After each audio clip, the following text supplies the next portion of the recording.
And we're back here at the conclusion of the 60th Bill Rahm Invitational. We have the winner of this year's tournament, and he was defending champion Joel Butt. Congratulations, Joel. Back-to-back tournaments. Your opponent bowled well. You just bowled better. Yeah. I struck quite a bit today, except for in the 10th frame.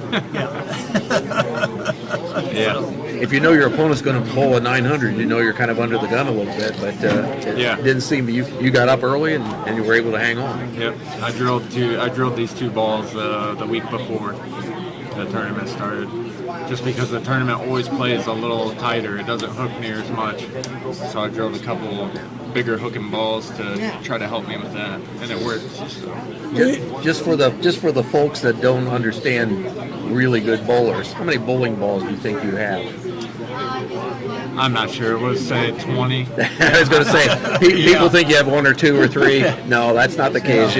Good bowlers have a lot of bowling balls. Yes, definitely. So, just a little side note there, but Bill, you had a comment? Well, when you're 78 pins down, 2 games to go, and you're bowling somebody in the top tier like him or him, when you get a 78 pin lead, it's hard to pick that up because if he don't open, you got to shoot, You got to have 300.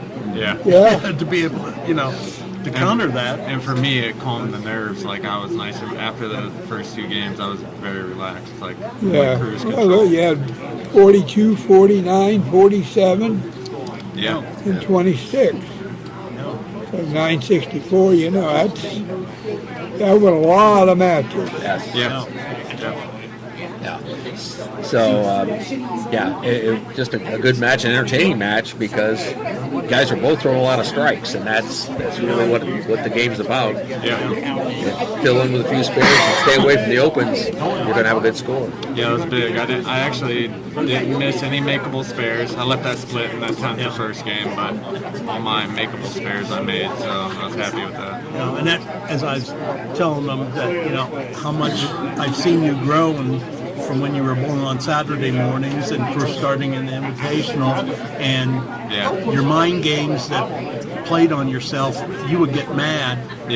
And I've seen you grow so much that, you are out of that. You're in that zone where if you do make a bad shot, okay, it's a bad shot, it's over with. You come back and you throw another good ball, which is great. That's the true competitor and the champion in you, Joel.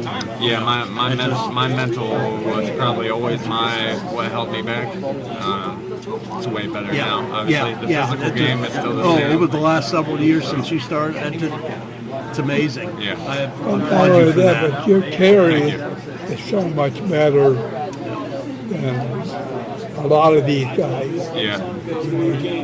You kind of made a science out of this, where you know where your breaking point is, and you got terrific care. Yes.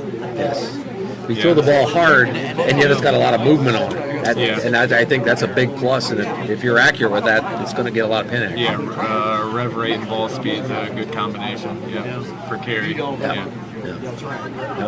Don't think that I'm a bowling expert. I'm just watching this. I learned from these 2 guys, but it's pretty obvious when you watch what happens. And there's different styles. Mike uses a different style. He's successful with that as well. But boy, that power bowling really gives you the action. So big tall guy, that helps. We were talking about that. It's almost the same as a golf swing. The tall guys with their long arms and big backswing, they're going to hit the ball farther. Big tall guy with a big backswing, he's going to throw the ball harder. So, we throw the ball harder than probably anybody in here. See, I don't feel like I'm throwing the ball hard. To you, it's natural. When I bowl in tournaments outside of here and I have to start throwing it hard, then I feel like I'm throwing it hard. But here, I don't ever feel like I'm throwing it hard. But obviously, I know I am. Compared to the other bowlers. I don't think so. You did a good job. Yes, very good. Very nice, yes. I'll get you another patch with 25 and 26 on it now. There you go. Okay. Well, that will wrap it up for us here at the 60th Bill Rahm Invitational. Congratulations to Joe Budd on his back-to-back titles. And hopefully we'll see you back here next year for a turkey. Yeah. How about a turkey for titles? That would be pretty nice. And Bill will be able to tell you if that's happened or not. And that's going to look good, 25 and 26.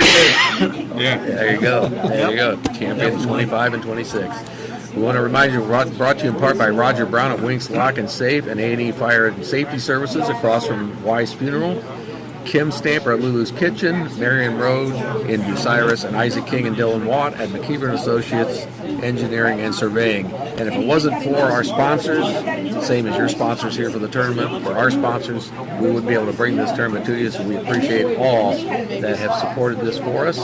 We want to thank also Sean Ridgway and the folks here at Suburban Lanes for their hospitality. They make it comfortable for us to do the broadcast. And of course, for me, I couldn't do this broadcast without the two Bills. So we appreciate you guys coming in and helping us out. And hopefully we'll have another tournament next year. Yep. Well, Okay. All right, so we'll be signing off here, and we appreciate all your viewership. And we'll be here next time for the Bill Rahm. Starting next week, we will have the opening round of the Ladies Invitational. So stay tuned for that.